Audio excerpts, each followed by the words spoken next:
Dengan tebasan beruntun, Jin berhasil menghalau kepingan dari serangan Cannon.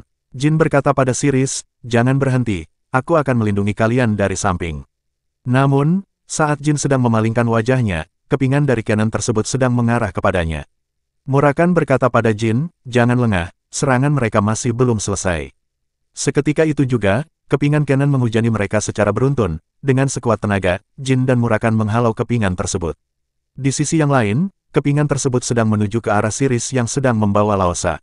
Beruntung, Jin dan Murakan berhasil memblokirnya tepat waktu.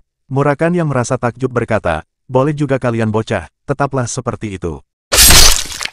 Seketika itu juga, kepingan Cannon tersebut berhasil menembus perut Jin dengan telaknya. Siris yang melihat kejadian tersebut sangat khawatir, sembari memanggil nama Jin dengan kerasnya. Siris yang tidak mau pengorbanan dari Jin sia-sia begitu saja, dengan rasa kesalnya, Siris tetap berlari ke depan. Siris yang sedang membawa Laosa sembari menghalau kepingan Cannon, berkata dengan amarahnya, "Sialan, untuk apa kamu sampai berjuang sejauh ini?" Namun secara tiba-tiba, kepingan Cannon tersebut dengan sangat cepat menghantam lengan dari Siris. Dengan cepat, Siris langsung mendorong Laosa menjauh, agar Laosa segera berlari ke depan.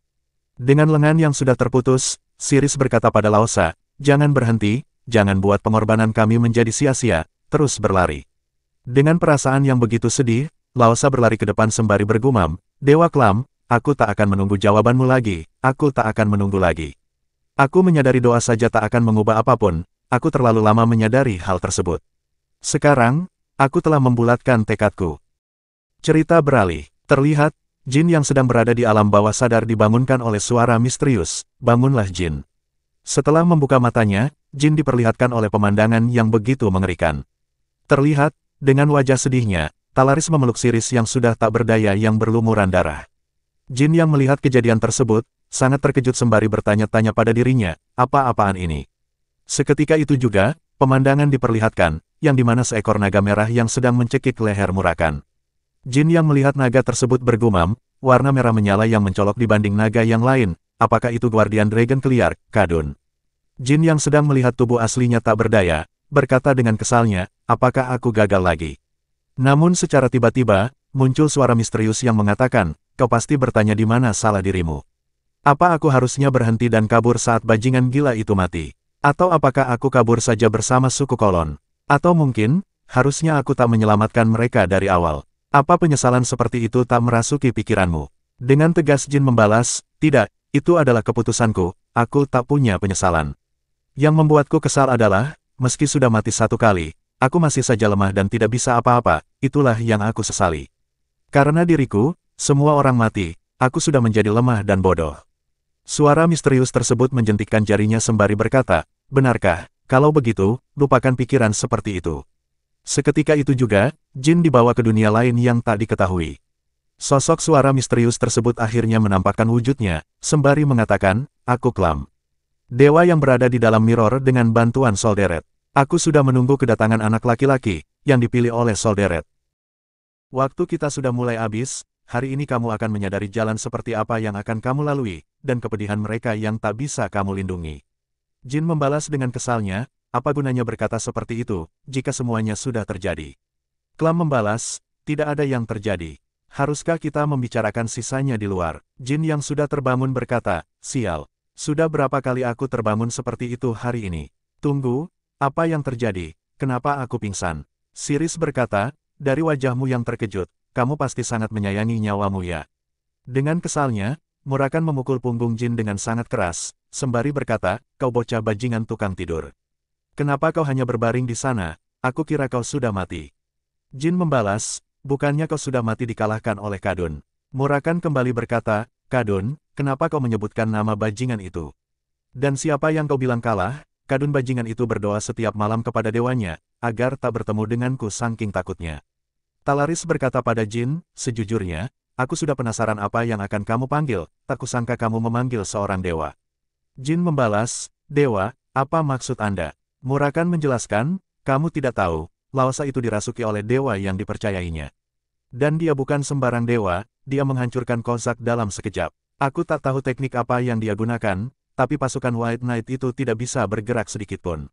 Dan barrier kuat ini, serta mana yang tak terbatas ini. Meski kau tak tahu siapa dia, tak mungkin dia keluar hanya karena keberuntunganmu. Murakan berkata pada Klam, dewa atau dewi, sekarang bocah itu sudah bangun, jelaskanlah, apa yang sedang kau rencanakan. Dengan wajah bingungnya, Jin bertanya, kau bukan Priestess Laosa kan? Klam membalas, itu benar, namaku adalah Klam. Berkat pengguna tubuh ini mengorbankan dirinya sebagai persembahan, aku bisa turun ke bumi. Jin Runsandel, ingatlah tentang kematian dan kesedihan yang kau rasakan hari ini. Sebagai pelajaran kecil, untuk menunjang tujuanmu yang lebih besar. Jin bergumam dalam hati, berarti yang tadi itu hanya ilusi. Murakan membalas, sepertinya kau sudah mempermainkan bocah ini. Tak usah bertele-tele, kau datang terlambat, jawab saja pertanyaanku. Apa yang kau inginkan dari kami, atau lebih tepatnya, dari bocah ini? Sembari mengeluarkan Fountain of Mana, Klam berkata, aku ingin memberikan benda ini. Aku sang pencipta mana sekaligus sumber tak terbatas darinya, namun kekuatanku hampir membuat dunia ini hancur. Saat itulah Solderet membantuku, dia menyegelku dan kekuatanku ke dalam cermin ini. Murakan membalas, Dewa Magic, aku belum pernah mendengar dewa seperti itu. Klam berkata, saksikanlah, segel Solderet. Murakan membalas, segel yang terbuat dari Dark Flame, memang terlihat seperti buatan Solderet. Tapi itu mulai melemah, karena itu kau butuh orang untuk mempertahankan segel itu. Klam berkata kembali, apa yang terpendam dalam sumber mana tak terbatas seperti diriku. Jika terjatuh ke tangan yang salah, akan berakhir pada kehancuran dunia. Aku memohon pada Solderet untuk menyegel diriku, dan penduduk kolon telah melindungiku selama ribuan tahun. Murakan membalas dengan amarahnya, apa kau tahu apa yang mereka alami untuk melindungimu? Kau seharusnya menugaskan orang yang lebih kuat untuk melindungimu. Klam berkata, kolon di masa lalu tak seperti hari ini, tak ada pasukan yang berani menantang mereka. Namun setelah aku tersegel, berkahku tak dapat lagi mencapai mereka. Pada akhirnya, ini semua bisa diakhiri berkat dirimu, pemegang kontraktor 1000 tahun. Terimalah, Jin Runsandel, kekuatan yang menopang dunia ini, kekuatan Solderet sekarang sepenuhnya menjadi milikmu. Jin bergumam dalam hati, hanya memegangnya saja mengisi tubuhku dengan mana, namun setiap kali mananya keluar, segelnya melemah. Apa di masa lalu ada seseorang yang menggunakan item ini dengan sembrono? Jin berkata, jadi aku yang akan menggantikan penduduk kolon untuk melindungi segel ini. Klam membalas, lebih tepatnya, penduduk kolon selama ini hanya menjaga, dan hanya dirimulah yang bisa melindunginya. Ini bukan hanya tentang mempertahankan segel Solderet, karena segel itu adalah hadiah yang ditinggalkan Solderet untukmu. Ini adalah magnum opus milik Solderet, yang ia ciptakan saat ia berada di puncak kekuatannya, ini bukan hanya energi yang dipadatkan. Bisa dibilang benda ini adalah bagian dari Solderet itu sendiri.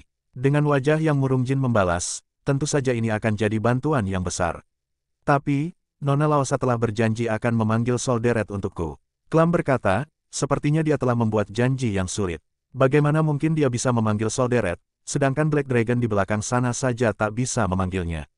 Aku minta maaf atas kelalaian dirinya. Jin membalas, tidak, aku tak meminta hal itu sebagai balasan melakukan semua ini. Aku hanya ingin berterima kasih padanya. Klam bergumam dalam hati, maaf, kurasa dia tak mengetahuinya. Kalau dirimu menjalani kehidupan keduamu. Dan, bagaimana bisa kamu mendapatkan hal tersebut? Klam berkata, waktuku sudah habis, aku sudah melakukan semua yang harus dilakukan di sini, aku akan pergi sekarang. Kamu telah memilih untuk menggantikan beban orang-orang itu ke pundakmu sendiri. Karena itu, aku menyampaikan rasa terima kasihku yang terdalam, anak yang dipilih oleh Solderet, penyelamat dunia ini. Aku akan selalu memberkahi perjalananmu dari dalam cermin ini. Talaris berkata, pemandangan yang tak biasa, seorang dewi mengatakan terima kasih pada manusia, itu sesuatu yang sangat unik. Ngomong-ngomong, apa kalian sudah siap untuk pergi? Kita tak bisa tinggal di sini selamanya. Kita tidak tahu kapan bantuan mereka akan datang. Jin membalas, baik, ikuti aku, mari tinggalkan tempat ini. Laosa berkata pada Dewi Klam, begitu, jadi Anda tak bisa menjawab karena terhalang cermin ini. Klam membalas, maaf, aku berhasil menyelamatkan semuanya dengan meminjam tubuhmu. Pengorbananmu, bukan, pengorbanan seluruh penduduk kolon, telah menyelamatkan mereka semua. Selama ini, kalian pasti sangat menderita, aku sudah menaruh beban yang amat besar pada kalian. Laosa berkata, terima kasih, karena telah mendengarkan doa kami, dan karena mendengarkan permintaan saya hingga akhir, dan terima kasih karena telah menyelamatkan kami. Karena itu, tak perlu minta maaf, karena Anda tak melakukan kesalahan apapun. Klam membalas, syukurlah, itu semakin membuatku senang, karena aku memilih kalian untuk menjaga artefak itu. Klam bergumam dalam hati, Jin Runsandel, tekadmu yang kuat telah sampai padaku. Ciptakanlah dunia di mana tak ada lagi penderitaan. Cerita berpindah. Jin membungkukkan badannya sembari berkata, akhirnya saya bisa mengucapkan terima kasih dengan benar. Terima kasih karena telah menolong kami, Nona Talaris. Talaris membalas, tak usah dipikirkan, sama-sama nak. Tetap saja, aku khawatir perbuatanku akan menciptakan permusuhan antara Hidden Palace dan Zivell. Tidak, malah Kliark akan lebih berhati-hati padaku sekarang. Dia tak akan menyangka dan tak akan berpikir kalau dewa akan turun ke bumi, jadi dia akan berkesimpulan kalau aku yang jadi lebih kuat. Dan aku tak menolongmu dengan cuma-cuma, itu adalah permintaan, jadi tak perlu berterima kasih.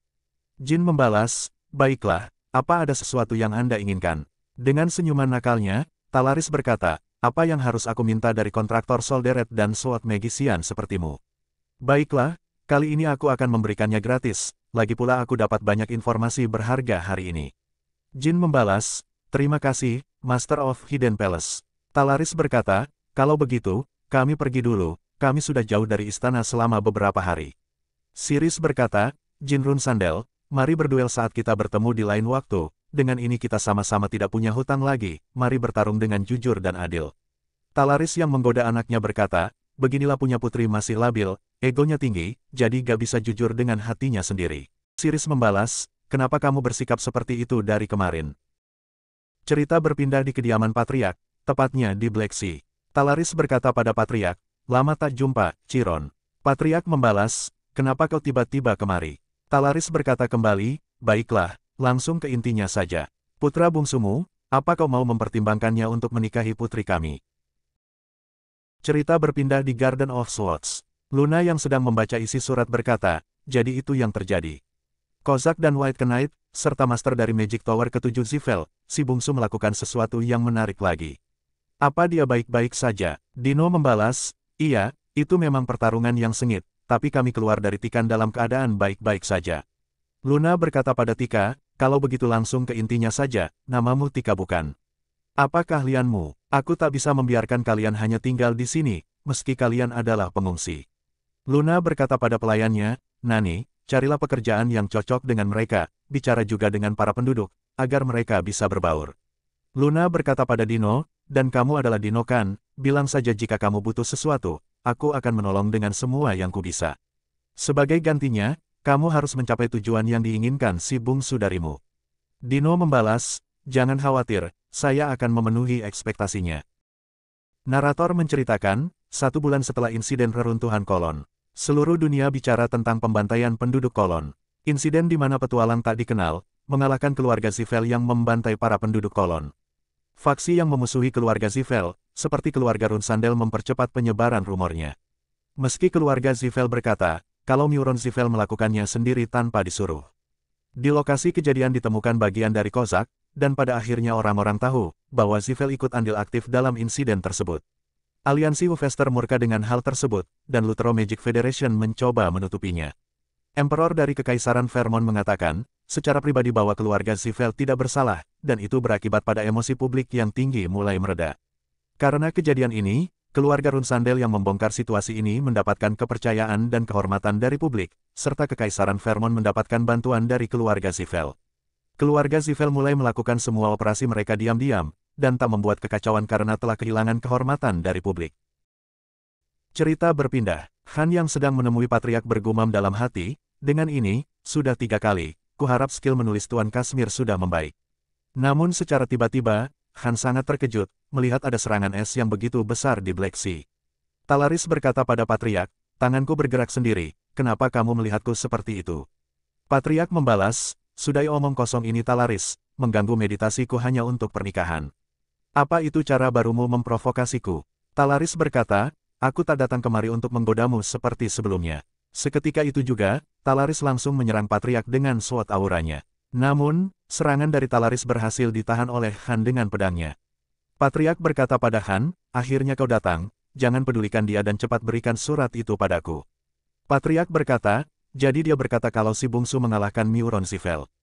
Han membalas, belum lama ini, ada seseorang yang menyelamatkan penduduk kolon dari keluarga Zivell. Di berita, ada petualang tak dikenal yang menghukum keluarga Zivell dan menyelamatkan penduduk kolon.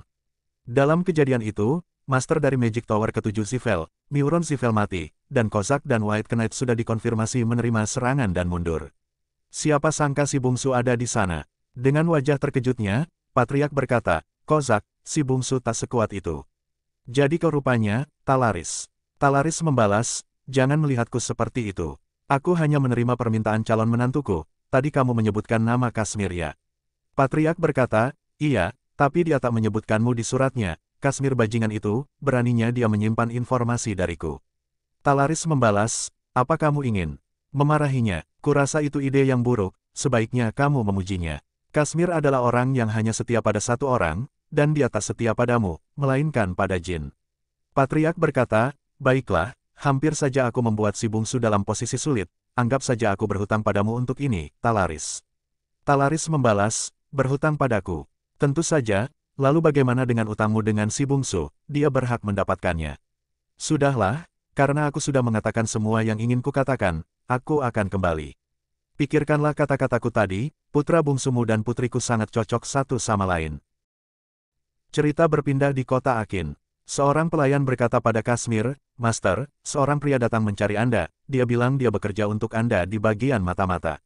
Kashmir membalas, buatlah alasan dan usir saja dia. Pelayan berkata kembali, saya sudah mencobanya. Tapi, dia tahu lokasi tepat dari salah satu markas rahasia Seven Colored Peacock. Jin bergumam dalam hati, dia tahu tentang rahasia mengenai Seven Colored Peacock, siapa dia sebenarnya.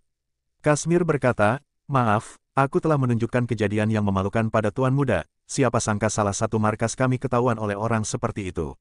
Lihatlah dia terlihat seperti penipu. Jin bergumam dalam hati, saat aku memikirkan saat-saat itu, aku ingin menghajarnya sampai babak belur. Tapi aku membiarkan dia hidup karena dia berkata kalau dia punya seorang putra, sepertinya dia sedang dalam masalah. Kashmir berkata, ekspresimu menunjukkan kalau kau tak tahu apa-apa. Beritahu aku, bagaimana caramu menemukan lokasi dari pos informasi kami. Jet membalas, aku adalah Jet, informan yang bekerja di Akin. Aku adalah seorang penyebar rumor di sana. Demi Akin, untuk menghentikan tirani di sana, aku menghancurkan mereka dari dalam, benar, aku berkata jujur. Kashmir berkata, jawab pertanyaanku, aku bertanya bagaimana kau tahu lokasi pos informasi kami, hidupmu ke depannya bergantung pada jawabanmu sekarang. Jet membalas, keamanan informasi adalah hal yang membuat seorang informan selamat, saya tak bisa mengatakannya sampai Anda menerima saya, Tuan Kashmir. Dengan amarahnya Kashmir berkata, kau kira ini tempat untuk omong kosongmu, kau tak akan bisa melihat cahaya lagi sampai kau membuka mulutmu. Jet membalas, bukan cuma itu, orang yang sedang diselidiki oleh Seven Colored Peacock, aku juga mempunyai informasi mengenai Spider Hand Alu. Jin berkata, aku ingin mendengar informasi itu secara detail. Kashmir membalas, tidak Tuan, dia pasti berbohong lagi. Jet bergumam dalam hati, Tuan, bukankah Kashmir adalah penguasa di Tikan, jadi ke siapa seharusnya aku harus berlindung? Jin berkata pada Jet, lama tak jumpa Jet, kenapa hadiah dariku ada di sini? Jet yang sangat terkejut melihat keberadaan Jin membalas, kau bajingan penipu. Tuan Kashmir, bajingan di sana itu adalah seorang penipu. Ditambah lagi, dia juga orang yang pura-pura menjadi Feradin Sivel, jangan percaya padanya, Tikan akan berakhir seperti Tesing. Dengan amarahnya, Kashmir mengeluarkan pedangnya sembari berkata, kau sudah gila, beraninya kau. Namun secara tiba-tiba, dengan kesalnya Murakan membuka pintu secara paksa, sembari berkata, hei serangga bajingan. Apa kau tak dengar aku memanggilmu berkali-kali, di mana biskuit yang aku suruh kau beli? Kashmir membalas, masalahnya, kami sedang berada di tengah interogasi. Murakan menghampiri Jet sembari berkata, tunggu, kau kan bajingan yang memasukkan racun ke dalam minuman kami, apa yang kau lakukan di sini? Dengan rasa takutnya, Jet bergumam dalam hati, dia pria gila yang waktu itu, kenapa dia ada di sini? Tunggu, pria ini lebih tinggi dari Kashmir di sini. Dan kalau melihat apa yang terjadi di Akin, pria gila ini adalah bawahan bocah itu, kalau begitu orang dengan posisi tertinggi di sini. Seketika itu juga, Jet langsung membenturkan kepalanya hingga berkali-kali, sembari berkata pada Jin, Tuan, tolong mengertilah keadaanku, orang bodoh ini tak bisa menyadari siapa Anda dulu dan juga sekarang. Jin membalas, langsung ke intinya saja, katakan padaku apa yang kau ketahui tentang Spider Hand Alu. Jet berkata, nama aslinya adalah Taga Marius, dia adalah mantan murid keluarga Runsandel di masa lalu. Jin yang merasa bingung bertanya pada Gili, murid Runsandel Marius, itu nama yang agak familiar. Gili membalas, Timun Marius, pelayan milik Nona Luna, itu adalah nama lengkapnya. Narator menceritakan, Spider-Hand Alu, dia berasal dari kerajaan Delki, dalam sekutu Hufester. Dan ada catatan di masa lalu, di mana dia berhasil masuk menjadi murid Rune Sandel sebagai orang biasa. Jet kembali menjelaskan, nama yang dia gunakan waktu itu adalah Tagan Marius, itu adalah nama lahirnya yang telah dia hapus dari dunia ini. Jin membalas, kapan dia melakukan tes untuk masuk menjadi murid keluarga Rune Sandel. Jet berkata, 1776, tepat 20 tahun yang lalu. Kashmir berkata, 20 tahun yang lalu, tepat saat Delki Kingdom sedang mengalami perang saudara. Semua orang pasti sedang sibuk berperang, jadi bagaimana mungkin orang biasa sepertinya malah melakukan tes di Rune Sandel. Gili berkata pada Jin, Tuan Muda, jika apa yang ia katakan itu benar, itu artinya ada seseorang dari dalam Rune Sandel yang menolongnya. Jin bergumam dalam hati, pelayan keluarga Rune Sandel bukan hanya bertanggung jawab dengan perawatan anak-anak keluarga Rune Sandel. Level otoritas mereka diberikan berdasarkan rank dari anggota keluarga yang mereka rawat.